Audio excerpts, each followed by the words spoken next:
నిరుపేదలందరికీ ఇళ్ల స్థలాలు ఇవ్వాలని ప్రజా సంఘాల పోరాట వేదిక నాయకులు డిమాండ్ చేశారు. నాగర్ కర్నూలులో ర్యాలీ నిర్వహించి కలెక్టరేట్ ఎదుట ధర్నా చేశారు. సిపిఎం నేత పర్వతాలు మాట్లాడుతూ ప్రభుత్వం డబుల్ బెడ్రూమ్ల పేరుతో ఇళ్ల స్థలాలు పంపిణీ జీవోను రద్దు చేసిందని వెంటనే పునరుద్ధరించాలని విజ్ఞప్తి చేశారు. గ్రామాల్లో కట్టించిన డబుల్ బెడ్రూమ్లు ఇప్పటివరకు పంపిణీ చేయలేదని, కొన్ని గ్రామాల్లో పట్టాలు ఇచ్చి వెనక్కి తీసుకోవడం సరికాదని సిపిఎం నేతలు ఆగ్రహం వ్యక్తం చేశారు.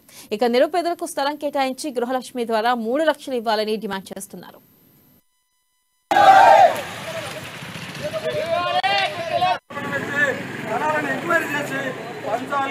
లేదు అనుకుంటే స్థానిక లీడర్లు పోలీసులను ప్రయోగించి ఉద్యమాన్ని ఆటంకపరిచి పేదవాళ్ళ కడుపు కొట్టాలని చూస్తే రాబోయే ఎన్నికలలో ఈ కడుపు కొట్టడానికి కూడా ఈరోజు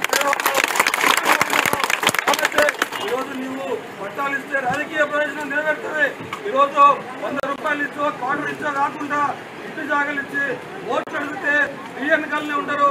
కాబట్టి జిల్లాలో ఉన్నటువంటి 4 ఎమ్మెల్యేలకు విజ్ఞప్తి చేస్తున్నావు, ఇలా ఓట్లు కావాలా లేకుంటే వీళ్ళ చీరనింపు కావాలా మీరు ఆలోచించుకోవాలి.